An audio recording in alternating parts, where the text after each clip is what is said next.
In an effort to address climate concerns, the U.S. Department of Agriculture, the USDA, recently approved a low-carbon label for beef.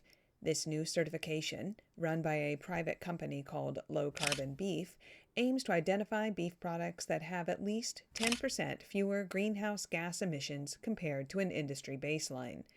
However, the move has sparked controversy among environmentalists and scientists who question the label's legitimacy and effectiveness in actually combating climate change. Why do beef emissions matter? Beef production is a major source of greenhouse gas emissions. The emissions are mainly in the form of methane, which is 80 times more potent than carbon dioxide, and nitrous oxide, which is 300 times more potent. These gases are released through various means, through cows' digestive processes, manure management, and the production of animal feed that often involves the use of synthetic fertilizers. But methane is only part of the problem. Clearing lands for cattle ranching releases stored carbon from the soil into the atmosphere.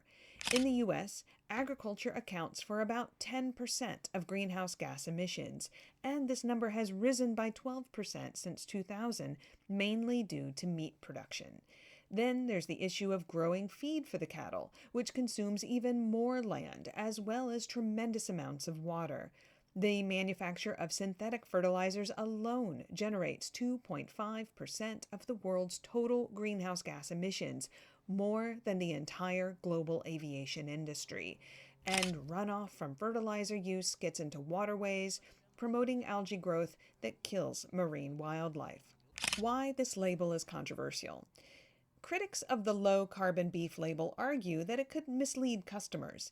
Beef is the worst offender when it comes to food-related greenhouse gas emissions, even when compared to other meats like lamb or chicken. According to a study by climate scientists Joseph Poore and Thomas Nimekek, beef produces about 9 times more emissions per gram of protein than poultry, 6.5 times more than pork, and a whopping 25 times more than soybeans. Even if beef emissions were reduced by a hypothetical 50%, it would still be the least climate-friendly option.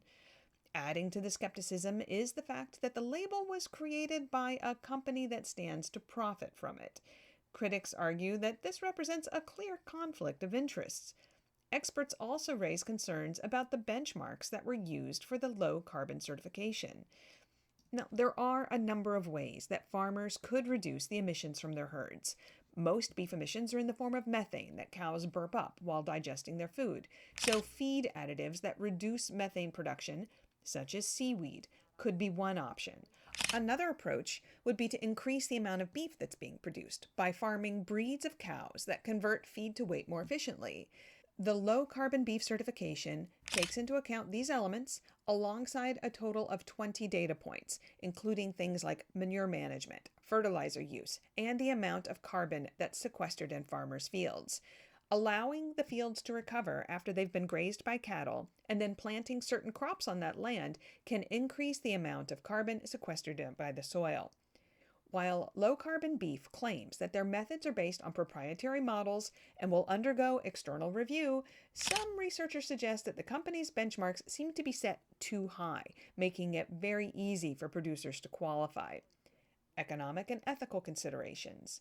The introduction of low-carbon beef labels could also have economic implications. Colin Beale, the founder of low-carbon beef, believes that this certification could attract a price premium similar to organic beef. This might incentivize producers to strive for the label, but it doesn't necessarily guarantee any significant reductions in overall emissions.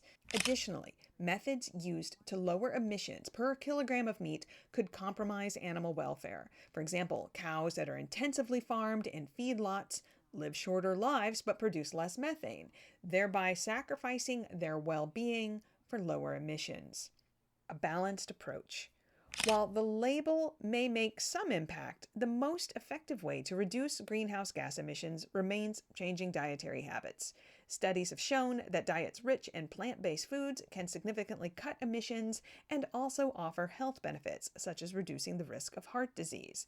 The growing demand for alternative proteins like fish and plant-based options suggests that consumers are already making more environmentally conscious choices. Until more research is conducted and the certification process undergoes more rigorous review, the effectiveness of these labels remains up for debate. So what do you think? Will the low-carbon beef label make a significant dent in tackling the climate crisis? Or is it just a marketing ploy to ease consumer guilt? Let us know your opinion in the comments below. And if you enjoyed this video, please like and subscribe to our channel for more. We'll see you next time.